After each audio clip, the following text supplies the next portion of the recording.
Muy buenos días. En primer lugar, agradezco a Formación Avanzada por esta invitación que en este espacio específico se convierte sobre todo en una invitación para poder dialogar en torno a una efemérides importante como son los 200 años del nacimiento de Fyodor Dostoyevsky, ese famoso escritor ruso, y también se convierte en un espacio para mostrar un poco a la comunidad académica, a la ciudad de Medellín, al país, cómo hacemos ciertos procesos de lectura de los textos literarios en los posgrados de la Escuela de Educación y Pedagogía de la Universidad Pontificia Bolivariana. Quisiera comenzar entonces a partir de esta presentación que vamos a ver acá. Voy a ensayar.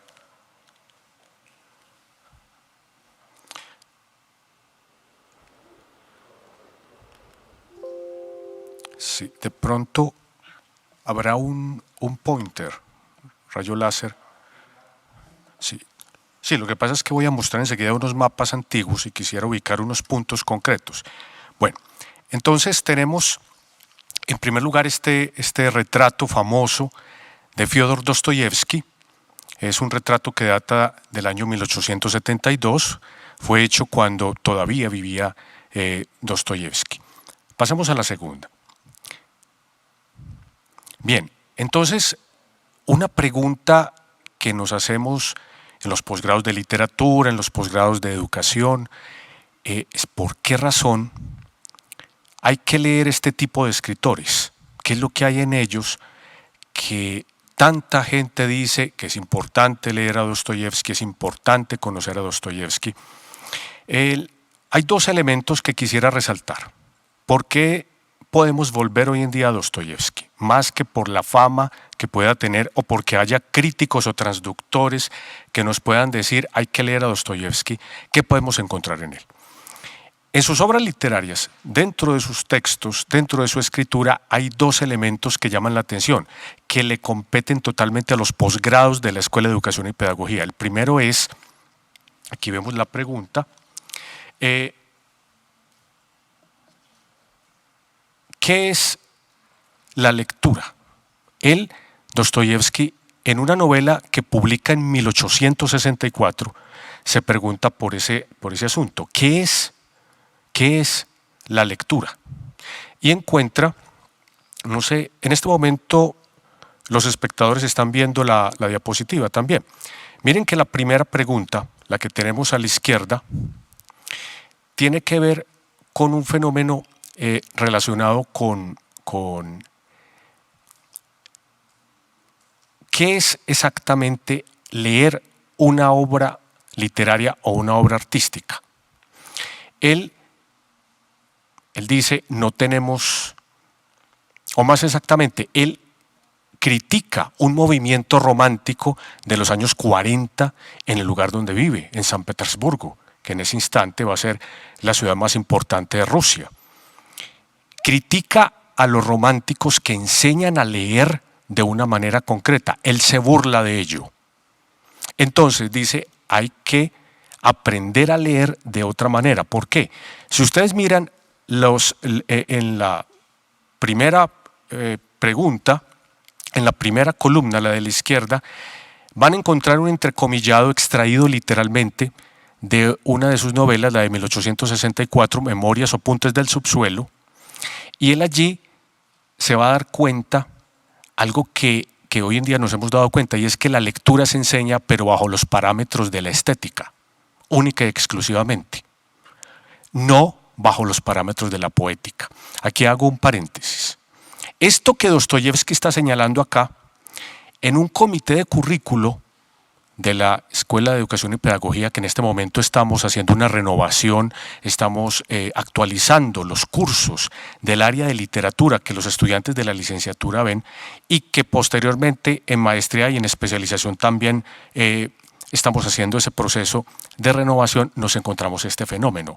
Y es lo siguiente, en Colombia, por ejemplo, hay algunos documentos que rigen la manera como a todos nosotros, a todos los que estamos aquí, todos los que están en este momento escuchando esta conferencia, nos han enseñado, rigen la manera como nos han enseñado a leer.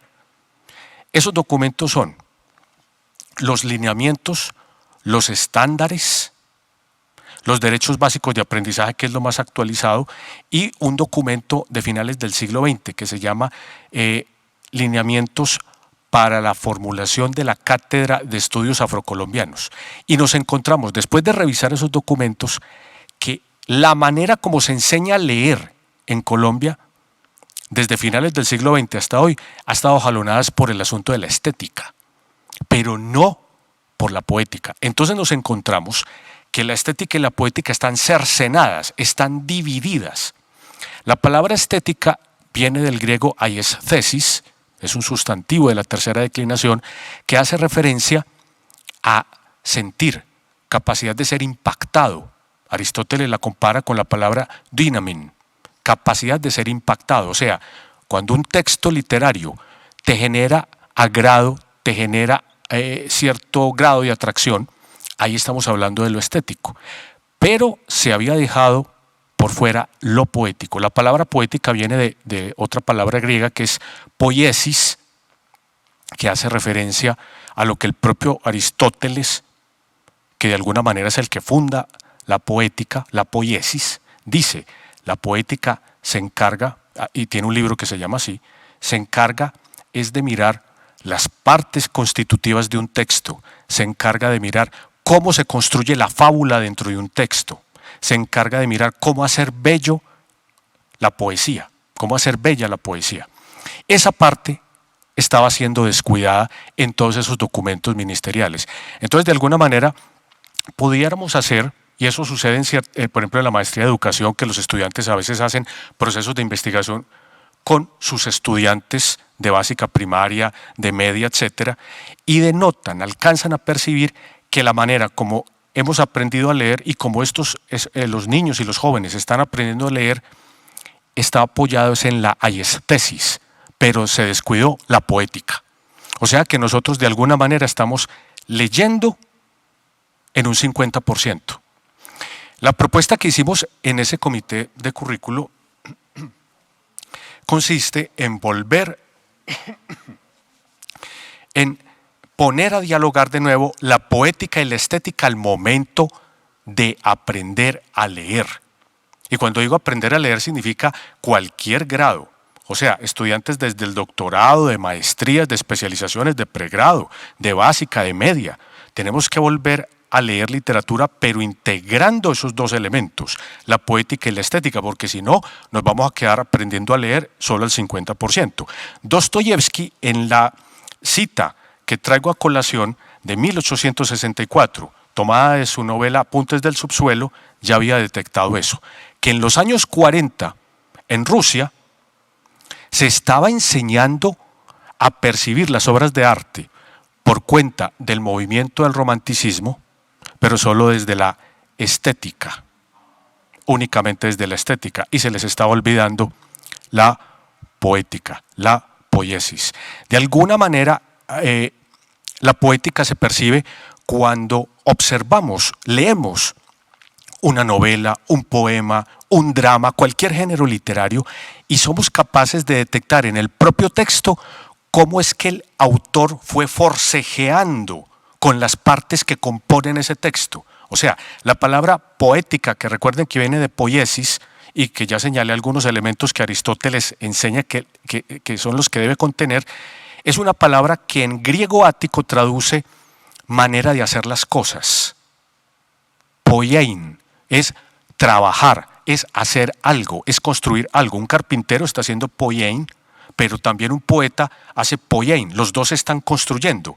Cuando el lector aprende a reconocer cómo fue que ese autor fue construyendo ese objeto, en este caso puede ser una epopeya como el texto de Homero, puede ser un poema, puede ser una tragedia como las que escribía el famoso dramaturgo Sófocles, entonces allí ya estamos entrando en el campo de la poética. Entonces no se trata de sacar la poética y liberarla de la estética, sino integrarlas.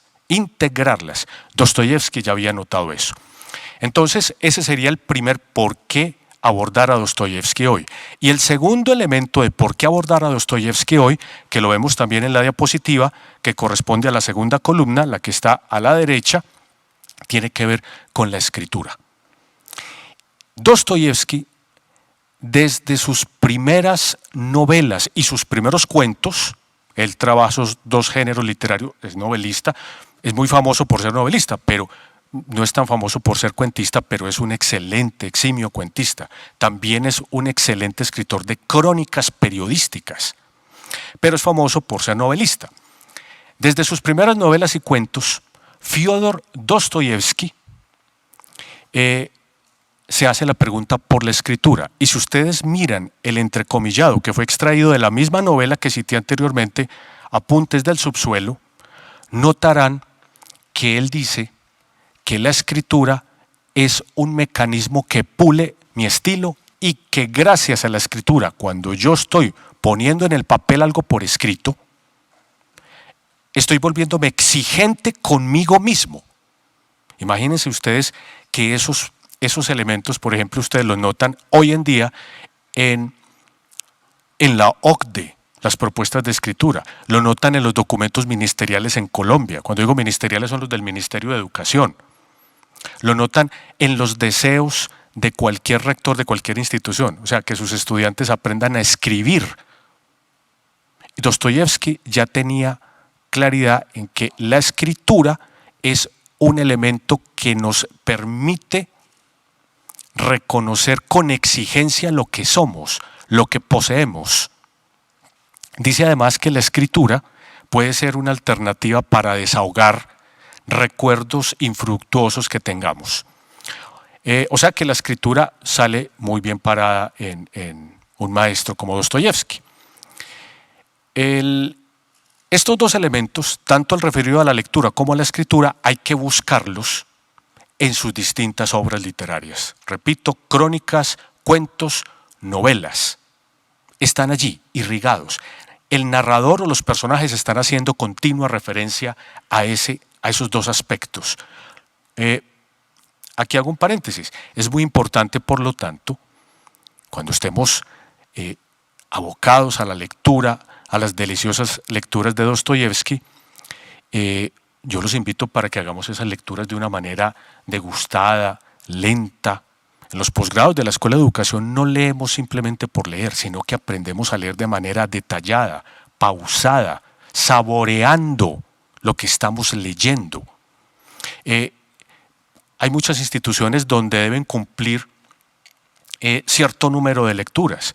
Pues yo creo que llega la hora de empezar a poner en tela de juicio esos presupuestos y hay que aprender a leer de manera reposada, lenta, identificando detalles importantes en las obras literarias.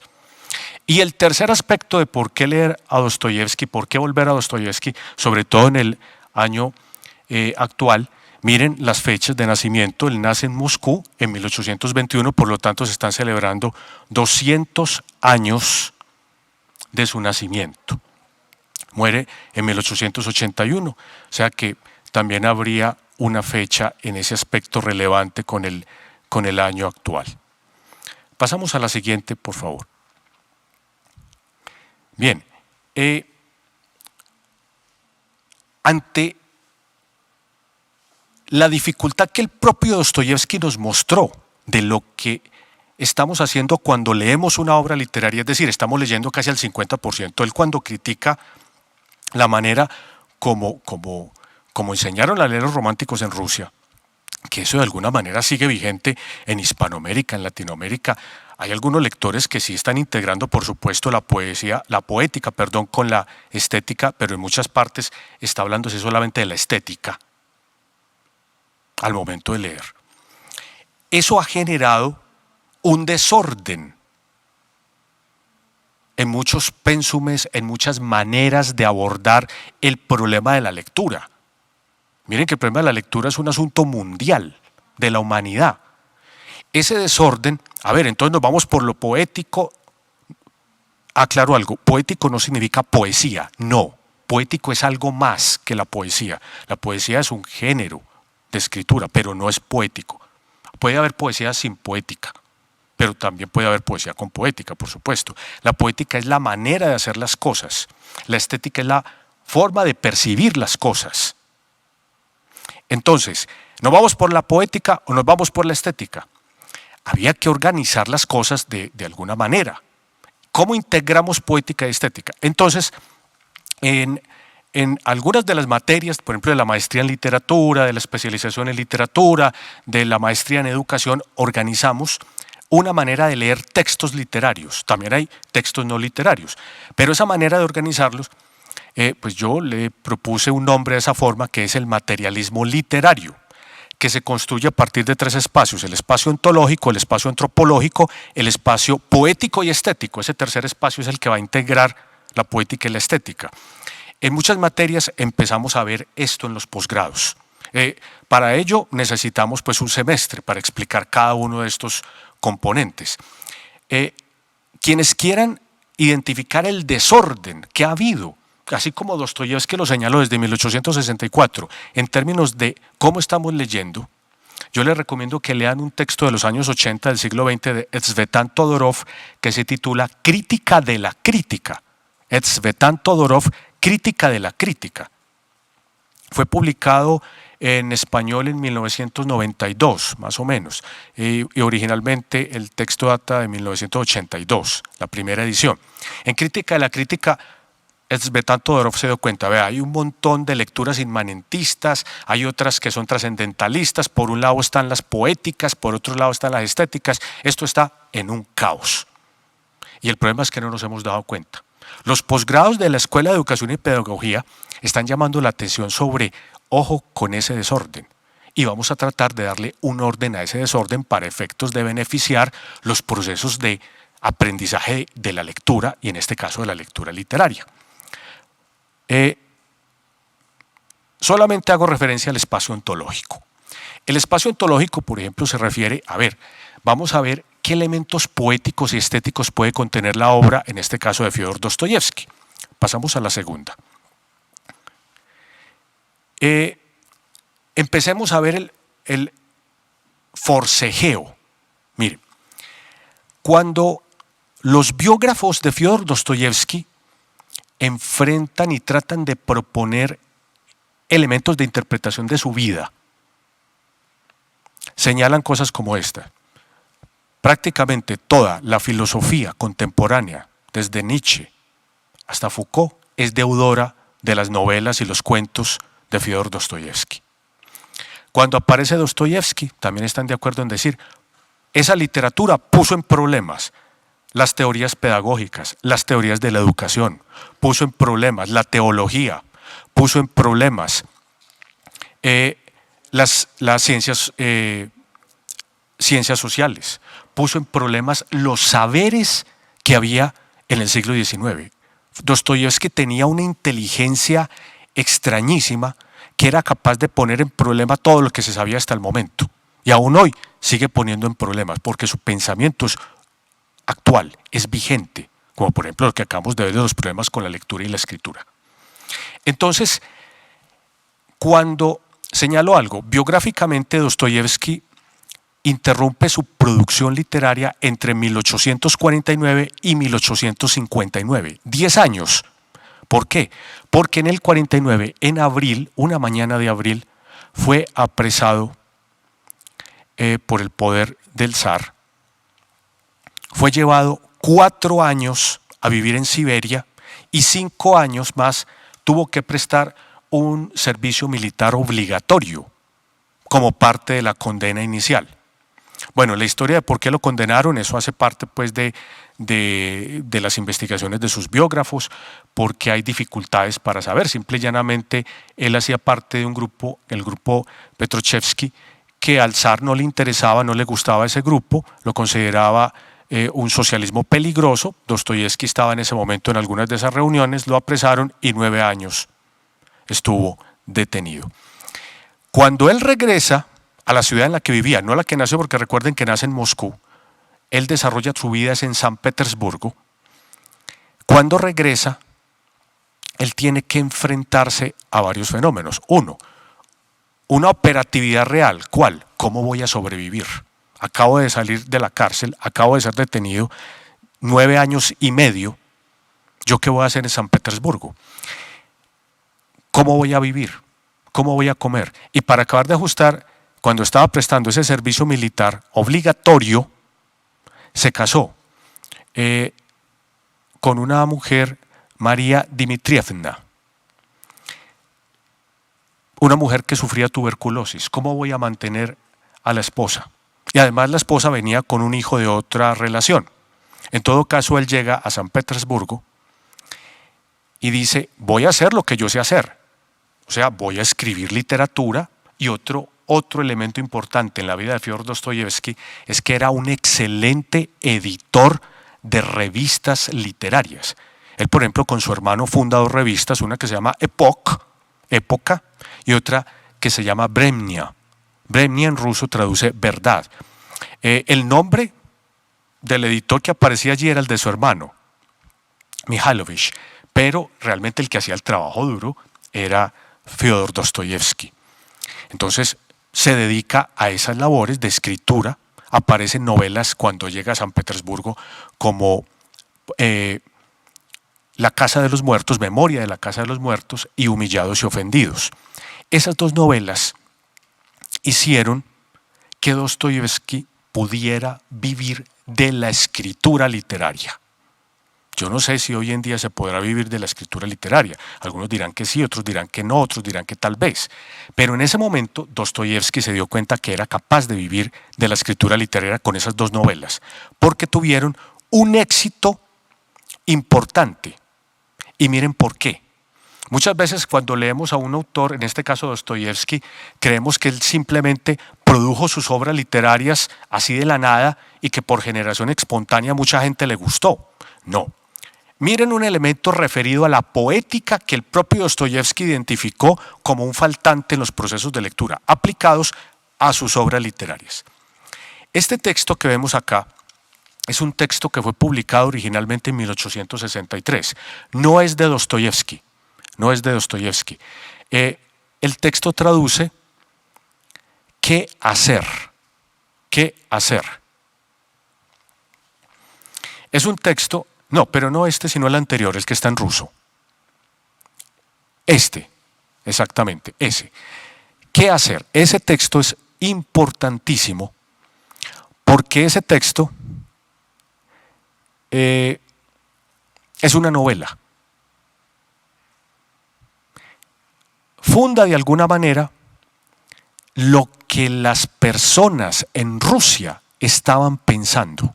Miren, este libro funda una forma de socialismo científico en Rusia, que es el mismo, ese texto que le va a servir a personajes como Lenin y Trotsky para fundar la Unión Soviética y para generar la revolución bolchevique. Este texto es fundamental. ¿Qué hacer? De 1863. En ese texto aparece, en esa novela, que repito no es de Dostoyevsky, aparece todo un despliegue acerca de la sociedad se va a regir por parámetros científicos. Es decir, todos vamos a trabajar de manera lineal, ordenada, organizada, como hormigas. Si aplicamos la ciencia al control de la sociedad, esta va a producir riquezas que harán que todos vivan de manera satisfactoria. Allí nace, repito, una forma de socialismo científico. Y es el ideal con el que la Unión Soviética, desde Lenin y Trotsky, querían proponer formas de sociedad, de construir la sociedad. Dostoyevsky, cuando conoce este tipo de ideas, las niega de tajo. A él no le interesa ese tipo de socialismo. A él le interesa es una sociedad cristiana, él es cristiano ortodoxo, a él le interesa es la solidaridad absoluta con todos los seres humanos, pero no este tipo de socialismo. Aquí rompe con ciertos críticos que habían dicho que Dostoyevsky es el fundador del socialismo. Algunos pues lo siguen sosteniendo. En España hubo un intelectual franquista Jiménez, de apellido Jiménez Caballero, que decía que los tres fundadores del socialismo fueron Fourier, Dostoyevsky y los jesuitas del Paraguay. O sea, hay mucha discusión en torno a ese fenómeno, pero la verdad es que Dostoyevsky rompe con el socialismo científico y él propone un socialismo cristiano, una sociedad de solidaridad cristiana, un socialismo práctico, donde al que tenga hambre se le puede dar alimento. Entonces, a partir de 1863, cuando este tipo de ideas aparece en Rusia, que ya se estaba dando de alguna manera, simplemente este autor las propone, Dostoyevsky empieza a escribir sus grandes novelas. La primera es Apuntes del subsuelo, que fue la que acabamos de señalar, y también viene una gran novela como Crimen y Castigo. Crimen y Castigo aparece por entregas empieza a aparecer en 1866. Prestuplenie y Nakazani, en ruso traduce Crimen y Castigo. Y él en esa novela se propone demostrar que las ideas que aparecen en una novela como ¿Qué hacer?, que es la que tenemos en la pantalla en este momento, es imposible. No puede suceder. Eso, el ser humano no funciona como se pretendía construir un socialismo científico, desde la propuesta de un socialismo científico. No funciona. También aparece una famosa novela de Dostoyevsky como El príncipe idiota o Príncipe Mishkin, donde también hace la demostración que estas propuestas no van a funcionar, que el ser humano es otra cosa. Entonces tenemos tres novelas: Memorias o Apuntes del subsuelo, Crimen y Castigo y El príncipe idiota, que niegan la propuesta de qué hacer. Ahora bien, hay un detalle. En la primera novela, donde aparece esa crítica fuerte, donde Dostoyevsky se observa que Dostoyevsky va a pelear, va a combatir contra ese tipo de ideas, es en Apuntes del subsuelo. No obstante, miren la habilidad que tuvo Dostoyevsky, porque él era inteligentísimo para hacer proyectos editoriales. Él tuvo que aprender a olfatear cómo hacer una obra para que el público me la compre, cómo hacer una revista para que el público me la compre. Y entonces resulta que él sabía que en San Petersburgo había muchísimas personas que creían en estas ideas, en las de la novela ¿Qué hacer? No obstante, el autor de esta novela, él nunca lo citó. Nunca dijo directamente: yo me estoy refiriendo a esta novela. Nunca, pese a que él escribe Dostoyevsky un año después de que aparece esta novela. ¿Qué hacer? Al que sí citó directamente y también lo contravino y también peleó contra él es el siguiente. Miren esta obra. No, la anterior. La anterior de la anterior. Exacto, esta. Esta es una obra, La historia de la civilización en Inglaterra. Es un texto que fue famosísimo en los años 60, en toda Europa y en Rusia. Este texto plantea que la civilización inglesa ha sido poderosa hasta llegar a convertirse en el imperio más grande de la modernidad, el imperio británico, gracias a que la sociedad fue construida, fue ordenada, fue armada científicamente. O sea, la novela ¿Qué hacer?, en ruso, y este texto, Historia de la civilización en Inglaterra, están planteando prácticamente lo mismo. ¿Eso qué demuestra? Que Dostoyevsky no estaba solamente discutiendo y peleando con un ruso, el que escribe la novela ¿Qué hacer?, sino que también está discutiendo y peleando contra las ideas que venían del Imperio Británico, que señalaban que este fue poderoso, es poderoso, porque la sociedad está matemáticamente direccionada. Parecía como ciertas películas de ciencia ficción, donde la sociedad se mueve a través de cuadrículas y nadie se sale del redil. Dostoyevsky detesta todas esas ideas y dice: imposible, el ser humano no es así. Señores, ustedes están hablando pura palabrería, le dice a estos dos textos que estamos viendo en pantalla. Entonces, el ejercicio poético y el ejercicio estético integrado, aplicado a la lectura de Dostoyevsky, sugiere y así lo intentamos hacer en los posgrados, tratamos de hacer procesos de investigación y de aprendizaje y de enseñanza con los estudiantes, con nuestros estudiantes, es tratar de detectar cómo se da esa disputa de un autor como Dostoyevsky para detectar estas ideas que se están presentando en el ambiente. Yo propongo esto porque cuando uno ve este contexto y esa pelea que tiene Dostoyevsky, uno dice, bueno, entonces las novelas de Dostoyevsky no surgieron simplemente por generación espontánea, sino que son el producto de una dialéctica con el contexto. Bueno, pasamos a la siguiente.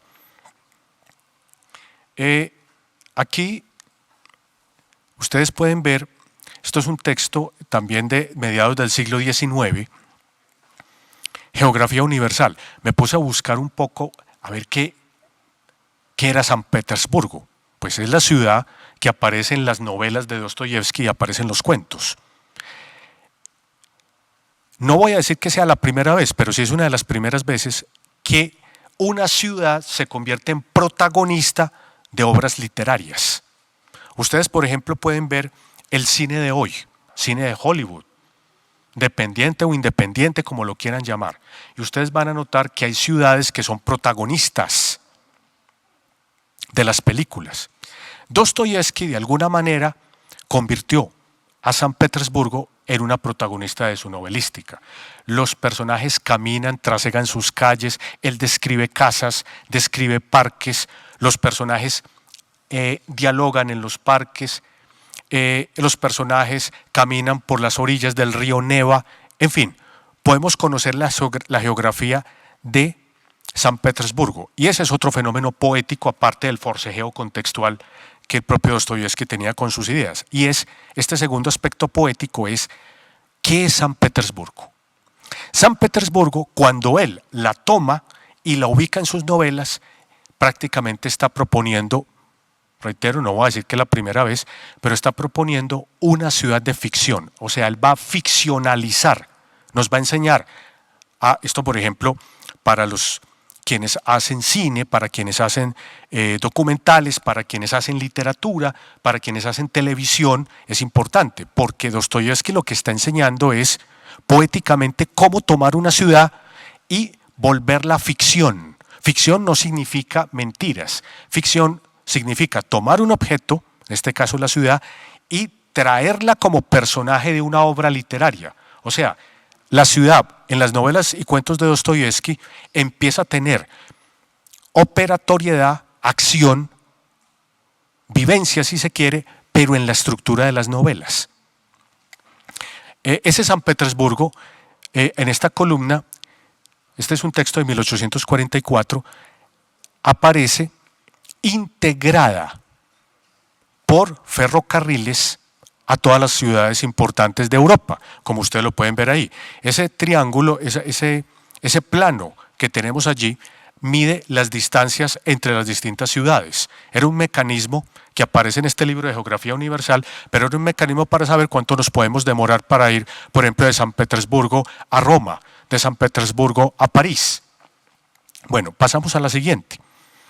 El siguiente mapa, miren, lo que ustedes ven en azul es el Imperio Ruso.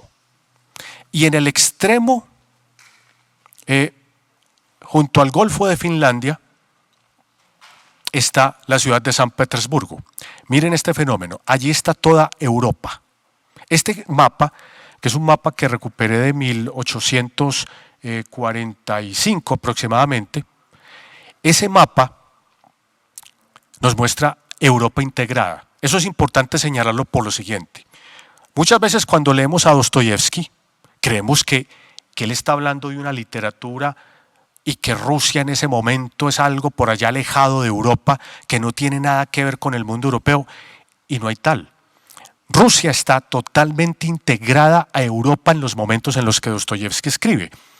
San Petersburgo está integrada como ciudad importante a toda Europa. Y otro detalle, miren el azul y miren el resto de países europeos. Vean el tamaño, compárenlos. Dostoyevsky está hablando desde un imperio que geográficamente es mayor que los otros países de Europa. Eso de alguna manera a él le daba cierta autoridad y a los escritores rusos les daba cierta autoridad para señalar que estamos hablando desde un país geográficamente muy, muy importante. Tenemos mucha tierra, este es un imperio que perfectamente puede abarcar el resto de Europa. Pero el mapa lo traigo para indicar que en la época de Dostoyevsky, Rusia y San Petersburgo no están aislados de Europa, sino que son parte integral de Europa. Pasamos a la siguiente. Bueno, aquí toda la parte rosada nos confirma, este es un mapa de 1846-47, nos confirma que en efecto Rusia está integrada con Europa. Por lo tanto, este elemento, este mapeo nos muestra que las ideas que Dostoyevsky va a disputar, con las que va a dialogar, son ideas vigentes en toda Europa. Esto no era una cosa exclusivamente de Rusia. Traigo este tema a colación porque, reitero, tiene que ver con cómo vamos a percibir el forcejeo poético de Dostoyevsky. Él está peleando, está discutiendo, está haciendo dialéctica con las ideas de toda Europa. Y también lo traigo a colación porque alguna vez en un seminario de literatura rusa que tuve la oportunidad de orientar, pues los estudiantes me señalaban desde los primeros días: profesores, que Rusia, nosotros tenemos la idea de que está totalmente apartada y que eso nada tenía que ver con Europa y que Dostoyevsky es por allá una cosa aislada. No, no hay tal. Pasamos a la siguiente. Bien, aquí señalo 3 momentos en la vida de Dostoyevsky. Un primer momento que va de 1846, nace ahí esta primera etapa hasta 1849. Allí produce sus primeras novelas, produce sus primeros cuentos. Vean una fotografía de Dostoyevsky muy joven. Aquí resalto en ese periodo novelas como Pobres Gentes. Esa novela fue fundamental para adquirir un primer renombre.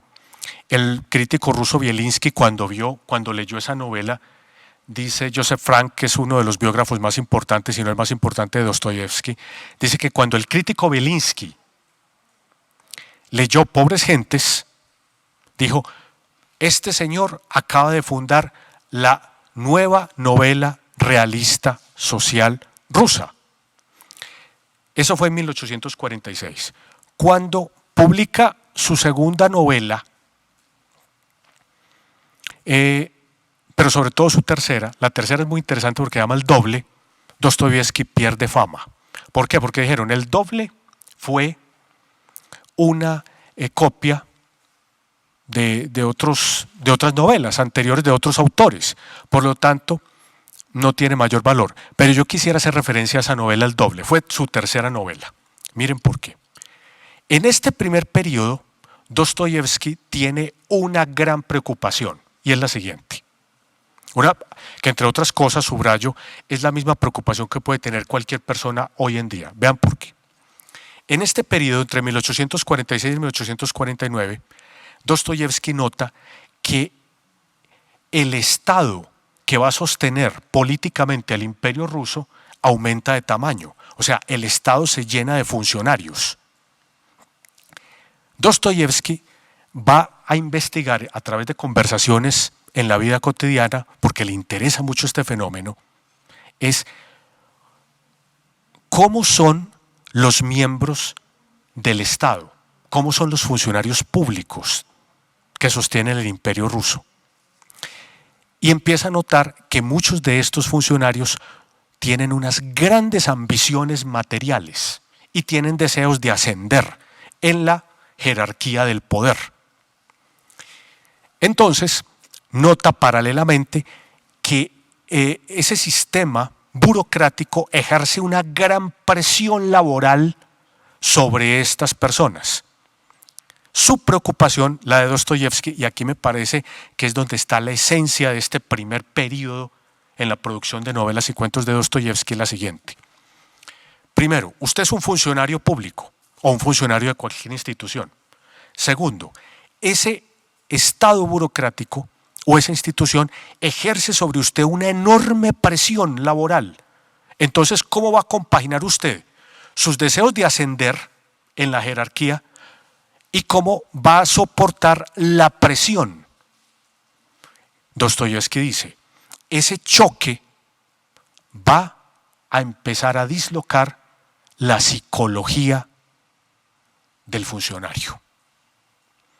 Ese dislocamiento de la psicología, porque miren que si ustedes se hacen esas preguntas hoy en día, a ver, si yo tengo ambiciones, si quiero ascender en la jerarquía de la institución donde estoy, pero hay una presión fuerte del sistema laboral que no me deja avanzar, pero yo quiero avanzar, pero no me dejan avanzar, pero yo insisto en que quiero avanzar, eso va a quebrar la psiquis, va a quebrar la mente, va a hacer que la persona pierda control sobre sí mismo. Ese es el gran tema que Dostoyevsky va a explorar en sus novelas. En El Doble, que le recomiendo esa novela, que no fue comprendida inicialmente en Rusia, en San Petersburgo, Bielinski pues no. Imagínense que Bielinski dijo, el que primero lo había lavado con la primera novela, cuando leyó El Doble, su tercera novela, dijo, ese personaje es un loco, ese personaje no existe en el sistema laboral burocrático ruso, no existe, no, ese tipo de personaje si se da debería estar en un manicomio. Y los lectores no comprendieron la profundidad de la novela El Doble. Y hay otro detalle que también volvió muy abstrusa la comprensión, difícil la comprensión del Doble, y es esto. Cuando el protagonista, Goliatzin se llama el protagonista del Doble, cuando el protagonista, su mente pierde equilibrio porque él quiere ascender, pero la presión laboral no lo deja, pero él insiste, o sea, son dos trenes enfrentados, pero en el mundo psicológico del personaje, este personaje llega a la oficina y empieza a vivir lo que posteriormente se llamaba como una especie de esquizofrenia, pero solo que el personaje era consciente. O sea, clínicamente no es esquizofrénico, sino que él se inventa y se desdobla en otro. El que lee la novela tiene que estar muy atento porque cree que ese otro es un personaje que ontológicamente existe. Y resulta que existe en la mente solamente del protagonista. Hay una película del año 2012 que se la recomiendo, se llama El Doble, está basada en El Doble de Fyodor Dostoyevsky. Y solamente hasta el final el espectador de la película se da cuenta que el doble del protagonista era un invento, era una construcción mental, solamente existía en la mente del protagonista. Entonces Dostoyevsky, en esta novela El Doble de 1847, está llamando la atención. Ojo, porque el sistema laboral burocrático de San Petersburgo y de Rusia en general y de Europa está generando esquizofrénicos. Esa era su gran preocupación. Los lectores no comprendieron, por ejemplo, que hubiese un personaje doble inexistente, pero que parece que sí existe. Muchos lectores alcanzaron a decir, cuando hacían reseñas de la novela en el siglo XIX en Rusia, decían, a ver, pero este personaje del doble ¿existe o no existe? Yo no entiendo. ¿Hay que volver a leer? Sí, hay que volver a leer. Entonces, todas esas comprensiones hacen parte de la formación poética que, repito, se nos estaba quedando de lado al momento de leer obras. El tercer periodo en la vida de Dostoyevsky, que va de 1850, 1849 hasta 1859, es el que está en prisión. Allí suceden cosas no literarias, estrictamente hablando, porque no puede escribir, pero lee continuamente la Biblia. De allí saca muchas temáticas, por supuesto, para su obra. El príncipe Myshkin. Hay teólogos en Alemania, por ejemplo, como Eugen Drewermann, que interpretaron la novela El príncipe idiota o El príncipe Myshkin como una reelaboración que Dostoyevsky está haciendo, un experimento literario que está haciendo a partir de la figura de Cristo en la novela El príncipe idiota. Bueno, también escucha a las personas que están en la cárcel y escribe cartas. Le manda una carta a su hermano sorprendido de sí mismo. Le dice, al año. Dice, yo creía que yo me iba a morir estando en Siberia, en una prisión en Siberia. Y por el contrario, hermano mío, le dice, por el contrario, no te alcanzas a imaginar, estoy sorprendido de mí, la fuerza que he sacado y hasta cierto punto la tranquilidad que tengo estando aquí preso en Siberia. Ese fue un descubrimiento importante para él. Ese descubrimiento él mismo le da un nombre y es: la vida está adentro, no afuera. Dostoyevski lo dice en sus diarios: no importa yo dónde viva, si la fortaleza está conmigo, la vida está conmigo. Puedo estar en Siberia en la cárcel y puedo no deprimirme. No obstante, en esa época es donde le empiezan ataques de epilepsia. Bueno, y el tercer periodo, que es el que arranca en 1860, que es el que le señalaba, aquí aparece entonces el mayor forcejeo y la mayor construcción poética en la novelística mundial, porque es donde aparecen novelas como Memorias del subsuelo, Apuntes del subsuelo, El príncipe idiota, El jugador, Crimen y castigo y Los hermanos Karamazov, que prácticamente allí se funda lo que va a ser el gran modelo de la novela moderna. Obviamente, Dostoyevski es muy agradecido desde el principio con un gran escritor que es Miguel de Cervantes Saavedra. Dostoyevski adoraba el Quijote y está citado permanentemente en sus novelas, en sus cuentos. En el primer cuento que él escribe, que es novela en 9 cartas, que aparece en el primer periodo, en la diapositiva, cita al Quijote. Es como si él estuviera diciendo: al Quijote le debo muchísimo. Con esto yo creo que tendríamos entonces 2 elementos importantes para entender qué es la literatura, al menos la novelística. Hay que leer El Quijote de Miguel de Cervantes Saavedra y hay que leer la novelística de Fyodor Dostoyevski. Bueno, pasamos a la siguiente. Bueno, estos son algunas de las primeras ediciones de ese primer periodo. Aquí aparecen las portadas de Pobres Gentes, en la que está a la izquierda, Pobres Gentes. La que está a la derecha es El doble, que es la novela que les recomiendo, y que también observen, hay muchas versiones cinematográficas, muy confusas, pero se necesitaron varios años, casi un siglo, para interpretar de otra manera El doble. Pasamos a la siguiente. Estas son primeras ediciones de ese segundo periodo cuando sale de la cárcel.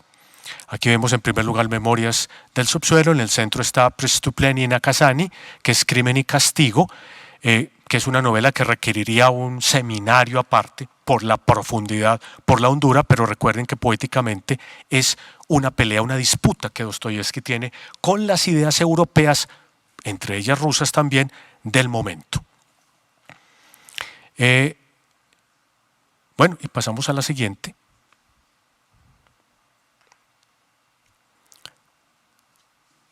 Literalmente en ruso dice: muchas gracias.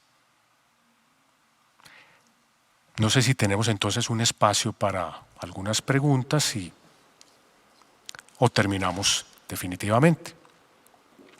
Bueno, les agradezco mucho la atención y espero que nos podamos volver a ver en algún otro momento en estos espacios académicos conversando de Dostoyevski y de la integración entre la poética y la estética al momento de abordar obras literarias. Que tengan un buen día.